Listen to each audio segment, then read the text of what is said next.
ठेवलेत. ही केली मी बटाट्याची भाजी आणि इथं केली आमटी आणि इथं पुरण शिजते. इकडे पीठ मळून ठेवले तर पसारा आता. तर नमस्कार, तुमच्या सर्वांचं स्वागत आहे आणखीन एका छानशा ब्लॉगमध्ये. तर आमचा कॅमेरामॅन जरा थोड्या दिवस आजारी होता. म्हणजे जसं मी शेगावहून आले तसं ते कॅमेरामॅन आजारी होता, त्यामुळं काही व्हिडिओ काढू शकले नाही. खूप दवाखाने केले, खूप काय काय केले, पण जाऊ द्या, ते मी दुःखाच्या बातम्या सांगत नसते, पण तरी पण आपलं थोडंसं तुम्हाला माहिती असावं म्हणून सांगते. तर बघा, आज माझ्याकडे मस्त पुरण शिजले, उडायला लागले अंगावर.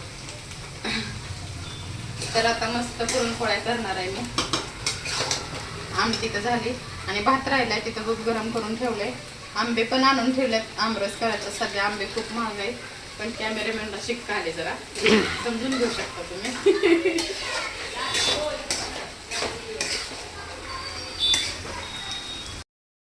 आता आमरस रेडी झाला आहे, तर पुरण पण झालं बघा. आता पोळ्या लाटून घेते मी.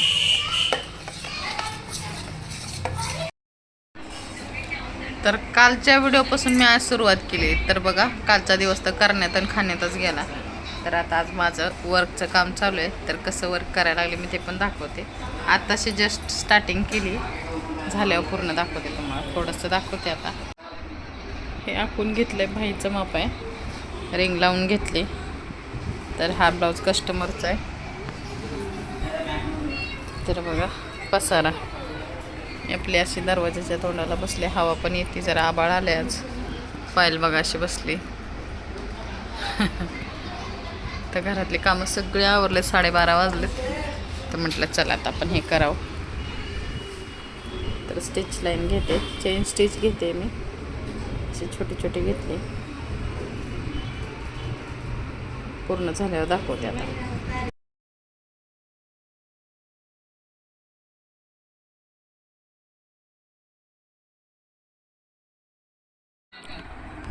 फायनली दोन्ही पण झाले.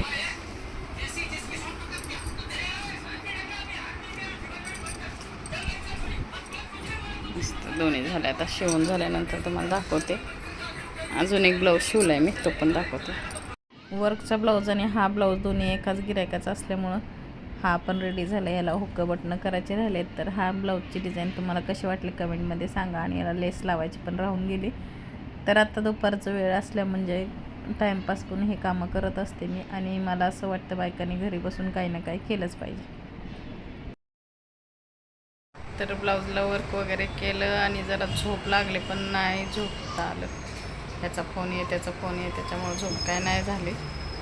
तर मी मस्त तयार होऊन चालले आता बर्थडे पार्टीला. तर आमच्या गार्डनमधल्या एका आंटीच्या नातीचा बड्डे. तर मी चालले. तर पायलला काही नेणार नाही, पायला येणार बी नाही, तिला काही खायचं पण नाही बाहेरचं. जाऊ तर ते जा म्हणते, तर मी जाते. 8:30 वाजेपर्यंत मी रिटर्न येते. आता 7 वाजत आलेत. 1.5 तासात येतो आहे मी. जायला 15 मिनटं, यायला 15 मिनटं, 1 तास तिथं बसायचं, यायचं. तर आज पायल स्वयंपाक करणार आहे. करणार ना? हां हां बोल. पायल आमचे जसे घरी राहिले तसे जास्त आळशी झाले आणि आजारी पडलेच तर सांगूच नका. लाडाने इडी झाली पोरगी. आज मी बनवणार आहे शेव आणि चपाती. शेवभाजी चपाती. हां. तर एक जण येणार आहे, तिच्यामुळे तिची वाट बघत बसली. म्हटलं तोपर्यंत ब्लॉग शूट करावा. तिथे गेल्यावर काय शूट करणं झालं तर करणार, नाही तर नाही. मला असं तरी लाज वाटते बाहेर ठिकाणी गेल्यावर. तर चला, माझा हा पण ब्लॉग 2 दिवसापासून सुरू आहे. जे जे होते मी तुम्हाला दाखवत गेले. व्हिडिओला लाईक करत जावा.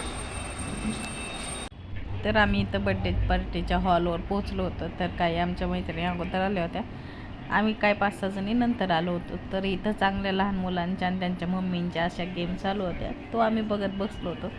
नंतर थोड्या वेळाने त्या बड्डे गर्लच्या दोन्ही बहिणींनी इतका सुंदर डान्स केला, खूप सुंदर डान्स केला.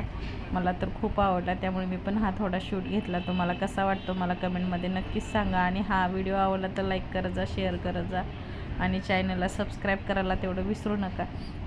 नंतर केक कट झाला, नंतर आम्ही मस्त जेवण वगैरे केलं. यायला आम्हाला थोडासा उशीर झाला.